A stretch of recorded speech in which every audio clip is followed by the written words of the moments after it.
you want to talk about, you know, like wanting to go to Mars?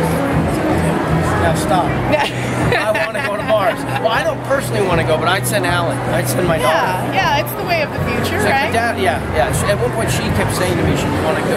What would it be like if I was an astronaut? She's trying to figure out, you know, all kids at a certain point, like, is doing a job that's dangerous okay? Is it expected of me? Do I have to do that? I'm scared. You know, she was working through that. What if I'm a soldier? You know, I would take her to like Arlington, I was doing my thing, and she said, what if I was an astronaut? Would you be okay with that?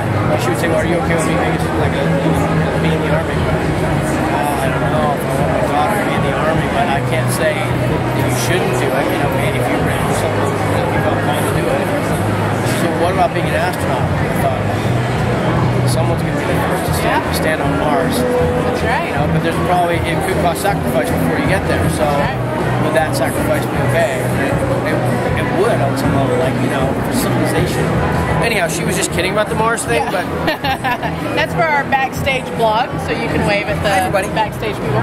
I'm going to cut this. We're going to do breakaways first, so I just need you to say your name, whoever you want to say. I'm with the Goonies, I'm with Spit, you know. Okay, yeah.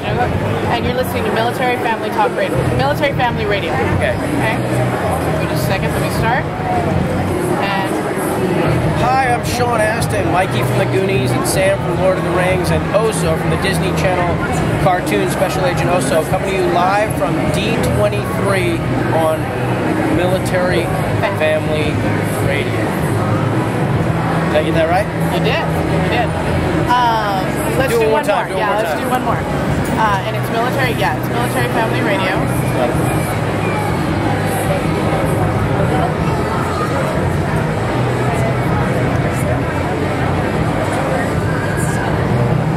Okay, got it. Hi, this is Sean Astin, Mikey from the Goonies, Sam from Lord of the Rings, and Oso from Disney Channel Special Agent Oso, coming to you from D23, the Disney Expo, for Military Family Radio. On Military Family Radio. Okay. You did great. Okay, now what we're going to do That's when you want to get right. It's live to tape, so I'm going to do the intro first, and then we'll start having a conversation. Okay. And we're coming to you live from D23 in Anaheim, California, and I have a wonderful, wonderful privilege today to meet one of my favorite actors of all time. I grew up watching him on the Goonies, and of course I just dated myself, but even more than that, my mom is probably his mother's biggest fan.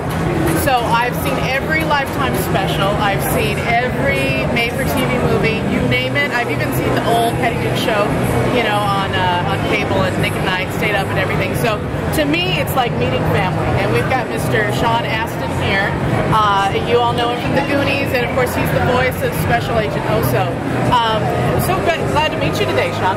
It's good to meet you too. My mom is Patty Duke. I don't know if people, your listeners, are going to be like, wait, who's his mom? Yeah. So it's great. It's nice to meet you. Yeah. Well, we're here. Notice you brought your daughter with you. I am feeling a little bit old because I waited till later in life to have children. As all my listeners know, I have a 3- and a 2-year-old, and I'll tell you about them in a little while because you're involved. I'm going to tell you now, you're involved in there. But you have your lovely daughter with you today, and how old is she? Allie, my oldest of 3, is 14. She'll be 15 in a couple months. Wow, and she is a gorgeous girl. We'll shoot some footage of her in a little while on our backstage camera so that everyone can see how beautiful Allie is. Yeah, and she's hopefully going to follow in the family footsteps, you think? Well, yeah, I mean, she really has been passionate about wanting to do it. So when she followed a couple of my rules that I laid down, I'm happy to help support her do it. I would love to think that she has options, you know, that she doesn't necessarily feel like that's the thing she's supposed to do or has to do, that, you know, it may be available to her if she wants to, but I've insisted that her schooling include a pretty broad spectrum of things, so that she, you know, math and science, and, you know, so. Yeah. So tell us a little bit about how, one of the main questions, and I heard it asked of some other people that are here, some Disney stars, we live in a different time than you and I grew up in. I say you and I because we're probably about the same age, but we live in a different time now. How was it that when we were young, some Hollywood stars like yourself were able to stay sane, were able to stay strong, were able to stay, you know, we're able to behave, basically. What makes today different? Do you think it's a different world for the celebrities of today? Well, I don't think anything's. I think the thing that's different is the intensity, in particular the intensity of the media coverage of somebody's meltdown. Everybody has highs and lows. Some people go, way off the deep end. The one thing that's in common with the people who seem to have had a more productive track mostly is family kind of, support system. People with parents who help them keep in perspective that what they're doing is fantastic and brilliant and wonderful. People around the world can love it, but go clean up your room. You have to take out the trash. So I think having a loving, healthy family is the greatest way to protect your children from not doing the wrong thing. But everybody, a lot of the kids who went off and did the wrong thing, got into drugs or drinking, that kind of stuff, they cleaned themselves up. I mean, some died, and that's awful. River Phoenix died, and sadly, Corey Haim died 8 years ago, and just gutting. But so many will have a bad experience, and then they'll recover from it, and whether their acting career comes back or not, somehow in the minds of other people, they're locked in that episode or that experience, that moment in their lives, and they don't realize that, this guy or that gal went on and now has a life doing, with their own family or whatever it is. So it's funny, you talk about our age. You mentioned several times, like you and our age, looking back across the millennia to when, back in the olden days. I have gray in my beard and gray in my hair, and it's like little Mikey from the Goonies is, gets gray hair, but nobody wants to live a boring life, and nobody wants to be abused, and nobody wants to have their spirit crushed, or their activities kind of, looked down upon by their family, by anybody else. And there's usually some moment in any of those people's lives where something like that have gone the wrong way, or something like that has happened. So I always feel a sense of responsibility to kind of exert. And I haven't been always, I never went on a drug thing or anything, but, when Lord of the Rings came out, I kind of lost my mind a little bit. It was a little overwhelming for me, even though I had been, famous and had been a child actor and everything else. I wasn't ready for the full magnitude of that fame and that just onslaught of energy, and it threw me. It really threw me for probably 2 or 3 years.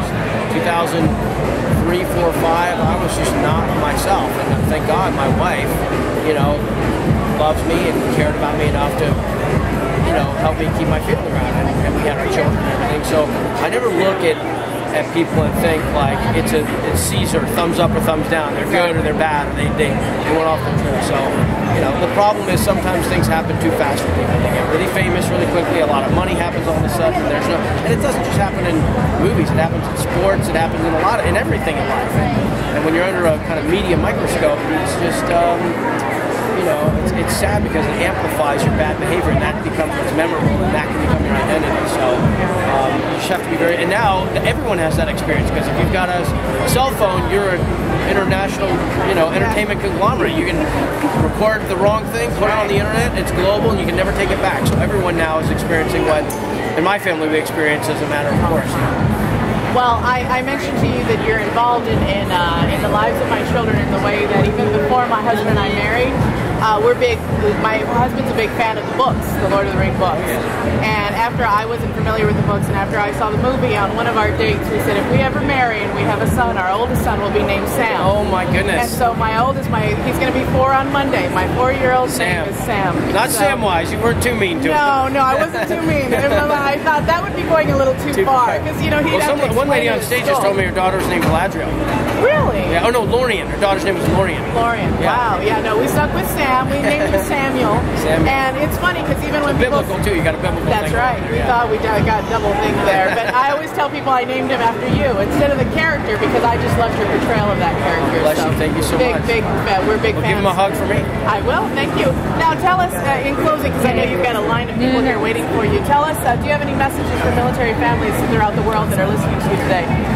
Well, it's Hollywood people have a long-standing tradition of supporting the military. Bob Hope, even back before Bob Hope, the USO, and there's a wonderful, you see a lot of country musicians, and actors know that the right thing to say is that they support our troops, and which is beautiful. And then you have the idea that a lot of people in Hollywood speak out about things they don't understand, and then it's the last one, yeah. And then about things they don't understand, and it's irritating or annoying to others. I served as a civilian aide to the Secretary of the Army for 10 years, from 1995 to 2005. I was appointed by then Secretary Togo West under President Clinton. Served under, I think, 6 secretaries of the Army. And all our job was, our mission was to essentially be ambassadors for the Army to our community, but then also to feed back to the Secretary anything that was happening in our area that we thought might be of relevance to the Secretary that wouldn't be obviously on their radar. So what I got to do for 10 years was to travel around and spend a lot of time with soldiers and their families.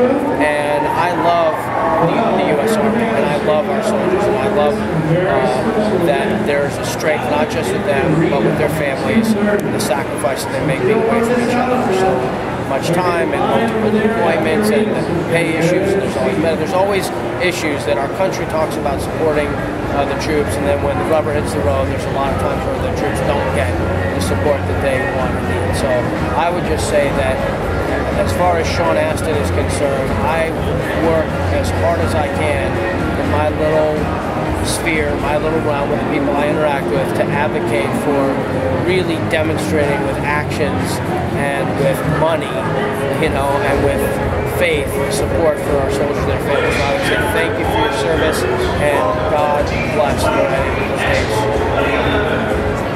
Thank you so much for the other services.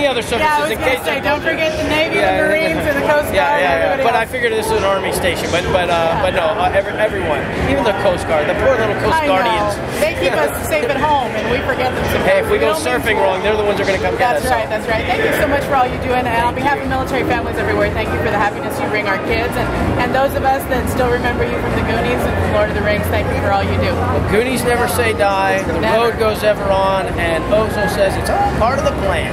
That's right. Thank you so much. Cool. And we'll be coming to you live throughout this